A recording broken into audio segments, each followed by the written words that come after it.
Roger जब लपीते के पपीतों को झूलते हुए देखता है तो मन ही मन कहता है, किसी का सवाल बन गई तो किसी का ख्याल बन गई, तेरी छोटी सी बुब्बू मोहतरमा लपीते पूरे पपीते की दुकान बन गई, निखरता सबाब बन गई, गजल की किताब बन गई, मोहतरमा लपीते पूरे पपीते की दुकान बन गई, घर की नवाब बन गई, आशिक का ख्वाब बन गई, सुलगते कोयलों की चिंगारी बन गई, घर की नौकरानी की देखो बड़ी सी पपीते की दुकान बन गई, तेरी छोटी सी बुब्बू मोहतरमा लपीते लाजवाब बन गई। कहानी की शुरुआत में हम देखते हैं एक लड़के को जिसका नाम है रोजर। वो मोहतरमा लपीते जिसके बड़े बड़े हैं पपीते के साथ अपने घर आ रहा है कैद खाने से छुट्टी पाकर, यानी कि उसके हॉस्टल की छुट्टियां पड़ी हुई हैं। रास्ते में बहुत खड्डे होने के कारण घर की नौकरानी मोहतरमा लपीते के पपीते झूलने लगते हैं। रोजर जब मीठे मीठे पपीतों को झूलते हुए देखता है तो उसके मुंह में पानी आ जाता है और वो मन ही मन कहता है, किसी का सवाल बन गई तो किसी का ख्याल बन गई, तेरी छोटी सी बुब्बू मोहतरमा लपीते पूरे पपीते की दुकान बन गई, निखरता सबाब बन गई, गजल की किताब बन गई, मोहतरमा लपीते पूरे पपीते की दुकान बन गई, घर की नवाब बन गई, आशिक का ख्वाब बन गई, सुलगते कोयलों की चिंगारी बन गई, घर की नौकरानी की देखो बड़ी सी पपीते की दुकान बन गई, तेरी छोटी सी बुब्बू मोहतरमा लपीते लाजवाब बन गई। लपीते उसकी तरफ मुस्कुरा देती है। रोजर अपने घर पहुंचता है और तभी रोजर की मदर की नजर उसकी पैंट पर पड़ती है। वो पूछती है कि ये तुम्हारी पैंट पर सफेद सफेद किस चीज का दाग है। उसकी पैंट का सफेद होने का मतलब हम सभी समझ जाते हैं कि मोहतरमा लपीते की दुकान देखकर रोजर के घोड़े ने थूक फेंक दिया। तभी रोजर की मौसी मार्गरीटा कहती है, कोई बात नहीं, इस उम्र में घोड़े थूक फेंकते रहते हैं। कहती है, लाओ इसे मैं साफ कर देती हूँ। हम देखते हैं रोजर की छोटी बहन को जिसका नाम बार्था है और इन दोनों की खुली चलती है।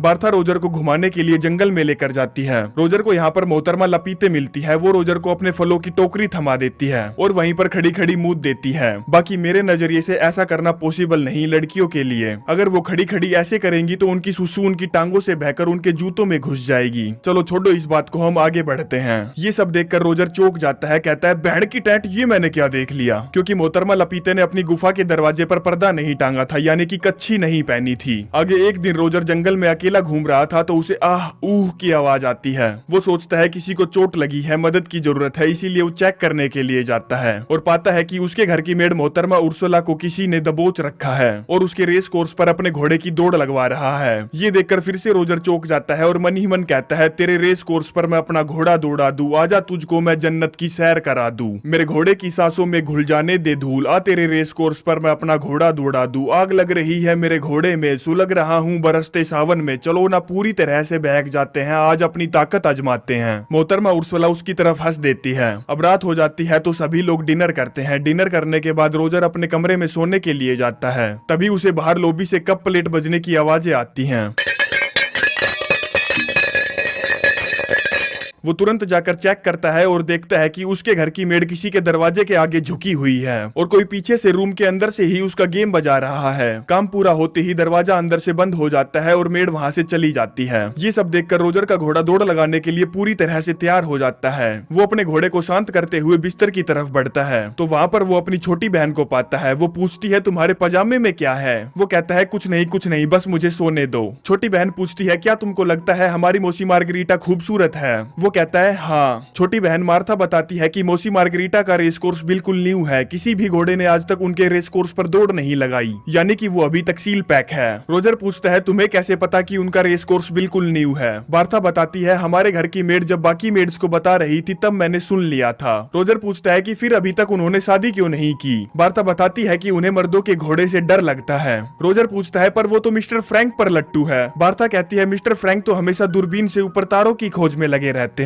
अगले दिन हम देखते हैं रोजर की बड़ी बहन अलीशा और उसके फादर आए हैं। घर के सभी लोग उनका स्वागत करते हैं। अलीशा सबको गले से लगाकर किस करती है और रोजर से सिर्फ हाय हेलो करके चली जाती है। रोजर सोचता है, साली अपनी किस्मत तो गधे के लोड़े से लिखी गई है। अब आगे हम देखते हैं कि उर्सुला ऊपर कुछ काम कर रही है और रोजर नीचे से झांककर उर्सुला की अली बाबा वाली गुफा देखने की कोशिश कर रहा है। तभी एक नौकर उसे ऐसा करते हुए देख लेता है। कहता है, साले धीचोद भाग जा यहाँ से, और उसके मुंह पर घास फेंक कर मारता है। रोजर हताश होकर वहाँ से वापस चला आता है। तभी यहाँ पर बार्था आती है। उससे उसकी बदहवासी देखी नहीं जाती तो वो उसे कुछ मजे दिलाने के लिए चर्च ले जाती है, जहाँ पर एक पादरी सभी का कन्फेशन सुनता है। मतलब कि अगर किसी से जाने अनजाने में कोई पाप हो जाए तो वो यहाँ आकर कन्फेस कर सकता है, जिससे ईश्वर उन्हें उनके गुनाहों के लिए माफ कर देगा। बार्था रोजर को चर्च में एक छुपी हुई जगह दिखाकर वहाँ से चली जाती है, जहाँ से वो बड़ी आराम से किसी का भी कन्फेशन सुन सकता है। तभी उसकी मौसी मार्गरीटा कन्फेस करने आती है। वो कहती है, मुझसे कुछ पाप हो गया है गुरुजी। अभी कुछ दिन पहले पहले मेरा नेफ्यू रोजर घर आया है और जब मैं बिल्कुल नंगी थी तब वो मुझे बाथटब में नहलाने के लिए आया था। मैंने उसके शरीर को छुआ और देखा कि वो भी बिल्कुल नंगा है और पाया कि उसका घोड़ा दौड़ लगाने के लिए तैयार है। वो मेरे सामने खड़ा था और उसने अपना घोड़ा मेरे मुंह में डाल दिया। कहती है गुरुजी इस तरह की इमेजिनेशन मेरे दिमाग में हर रोज आती है और बस यही मेरा पाप है।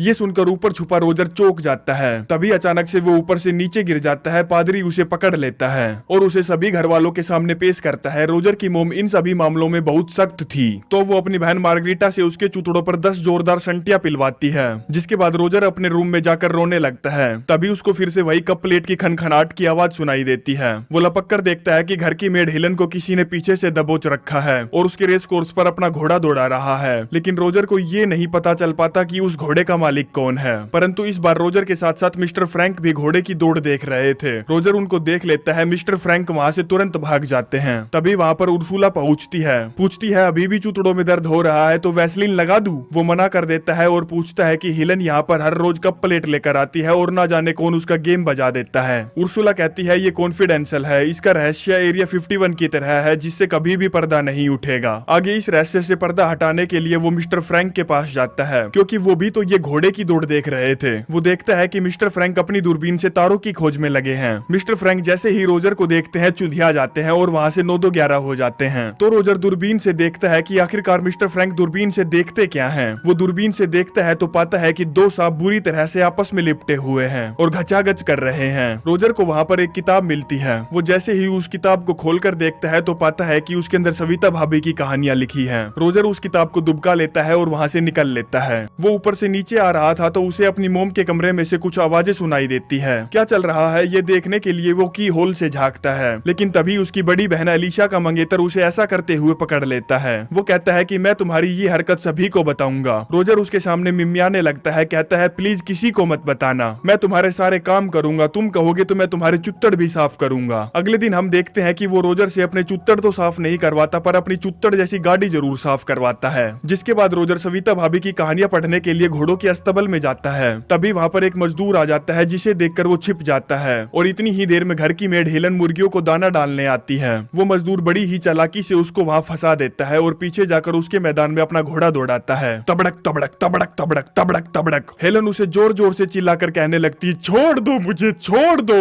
छोड़ दो मुझे, छोड़ दो, मैं एक शरीफ घर की नौकरानी हूँ, छोड़ दो मुझे। लेकिन मजदूर को उस पर जरा भी दया नहीं आती। वो अपना गर्म लोहा उसके अंदर पीटता रहता है, पीटता रहता है, पीटता रहता है। अब हेलन को इतनी शिद्दत से मदद मांगते देख रोजर उसको वहाँ से निकालने के लिए आगे बढ़ता है। तो वो रोजर से कहती है बस 1 मिनट रुक जाओ, कोई जल्दी की बात नहीं है, और उसे वहाँ से भाग जाने के लिए कहती है। अगले दिन रोजर मौका पाकर अपनी बड़ी बहन अलीशा की बुक को सविता भाभी की बुक से रिप्लेस कर देता है और बाहर से छुपकर देखता है कि उसका क्या रिस्पॉन्स आता है। उसकी बहन जैसे ही किताब खोलकर देखती है तो शर्म से पानी पानी हो जाती है और उस बुक को छुपा लेती है। रोजर का घोड़ा जोर मार रहा था तो वो मोहतरमा लपीते को लपेटने के लिए उसके पास पहुंचता है और उसे पीछे से दबोच लेता है। लपीते झूठ मूठ का बचाव करते हुए अपनी चोली उठा देती है और इससे पहले कि वो अपने घोड़े को अंदर घुसाता बाहर से आवाज आती है कि जर्मनी ने फ्रांस पर हमला कर दिया है। ये सुनकर सभी लोग दौड़कर बाहर आ जाते हैं। घर पर सभी लोग पार्टी कर रहे थे क्योंकि युद्ध के लिए गांव के सभी मर्दों को जाना था। मिस्टर फ्रैंक बहाना लगा देती हैं कि उनको अस्थमा है, वो युद्ध के लिए नहीं जा सकते। तभी यहाँ पर खुशी से खिलखिलाता हुआ रोजर आता है जैसे कि उसने ये जंग जीत ली हो और कहता है सायर सी मेरी पहचान कहाँ, किराए का मेरा मकान कहाँ, रोक ले कोई मेरे घोड़े को, इतनी अब किसी में जान कहाँ, थामेंगी अब ये सब हथियार मेरा, इस घर में अब कोई मर्द कहाँ। ये कहने के बाद वो उन सभी कमीनों का यहाँ से जाने का इंतजार करता है। अगले दिन सभी की सभी औरतें अपने मर्दों को जंग के लिए रवाना कर देती हैं। अब रोजर अपने घोड़े के लिए मैदान ढूंढने लग जाता है। उसे उर्सुला मिलती है जिसकी वो एक बेड के गद्दे को ऊपर कमरे में शिफ्ट करने में मदद करता है और उसी गद्दे पर उसकी दे गदागद दे गदागद दे गदागद पेल पेल सुझा देता है। रोजर इतना खुश था जैसे कि उसे ब्रह्मांड का सारा खजाना मिल गया हो क्योंकि ये उसका पहली बार जो था। रोजर की छोटी बहन बार्था उससे कहती है कि मोम ने चर्च के पादरी को बुलाया है कुछ कन्फेस करने के लिए, चलो सुनते हैं। मोम पादरी से कहती है मेरे नीचे बहुत खुजली होती है, मैंने अच्छे से अच्छे स्पेशलिस्ट को दिखाया लेकिन उस खुजली का कोई तोड़ नहीं निकल पाया। मैंने अपने हस्बैंड से भी बहुत खुजलवाया लेकिन मुझको चैन न आया। हस्बैंड ने अलग अलग पोजीशन का तरीका अपनाया फिर जाकर मुझको चैन आया। तो सरकार मैं ये जानना चाहती हूँ कि ये कोई पाप तो नहीं है ना, अलग अलग पोजीशन में खुजली खुजलवाना। पादरी कहता है अरे नहीं नहीं नहीं, ये कोई पाप नहीं है। इतने में ही मोम रोजर को उनकी बातें सुनते हुए उसे पकड़ लेती है और उसे डांटने लगती है। वो कहता है इस पूरे गाँव में कोई मर्द नहीं है जो मुझे पकड़ सके। सके। वो पादरी की तरफ देखकर कहता है कोई मर्द हो ना हो पर ये ठुल्ला बिल्कुल भी मर्द नहीं है।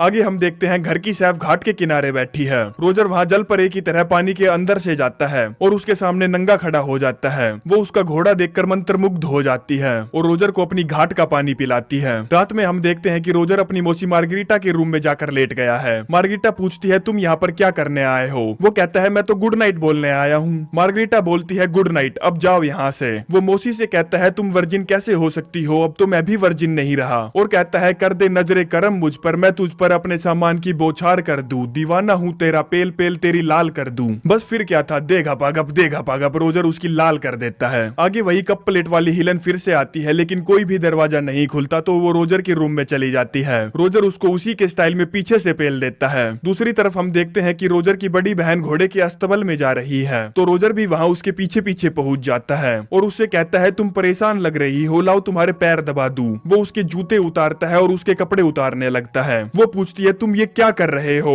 वो कहता है तेरी जैसी खूबसूरत पूरी दुनिया में नहीं, वो चीज मांग रहा हूँ जो मेरे मुकद्दर में नहीं, किस्मत का लिखा तो मिल जाएगा, वो चीज मांग रहा हूँ जो मेरे घोड़े की किस्मत में नहीं। बस फिर क्या था, वो उसकी अस्तबल में ले लेकर उसको अस्तमा कर देता है। आगे हर रात रोजर के कमरे के बाहर लाइन लगी रहती है। इस बात से हम अंदाजा लगा सकते हैं कि रोजर का दिल दूसरों के लिए कितना धड़कता है। कुछ दिनों बाद अलीशा उससे आकर कहती है कि वो प्रेग्नेंट है और तभी खबर आती है कि वॉर खत्म हो चुका है और सभी लोग वापस अपने घर आ रहे हैं। रोजर को डर लगने लगता है कि कहीं सारी की सारी औरतें प्रेग्नेंट ना हो जाए और होता भी ऐसा ही है, वो सभी की सभी प्रेग्नेंट हो जाती हैं। उर्सुला उसके रूम में आती है, कहती है मैं प्रेग्नेंट हूँ। फिर उसकी मौसी मार्गरीटा कहती है मैं भी प्रेग्नेंट हूँ। रोजर सोचता है इस प्रॉब्लम का कोई ना कोई तो सोल्यूशन निकालना ही पड़ेगा वरना बीच चौराहे पर मेरे चूथड़ों पर गोली मारी जाएगी। सभी मर्द घर वापस आ चुके हैं तो सबसे पहले रोजर एलिशा से कहता है कि तुम अपने मंगेतर के पास जाकर उससे अपनी पिलवाओ जिससे सबको ये लगेगा कि वो बच्चा तुम्हारे मंगेतर का है। रोजर एलिशा के बेड पर लाल नेल पॉलिश डाल देता है ताकि उसके मंगेतर को लगे कि वो सील पैक थी।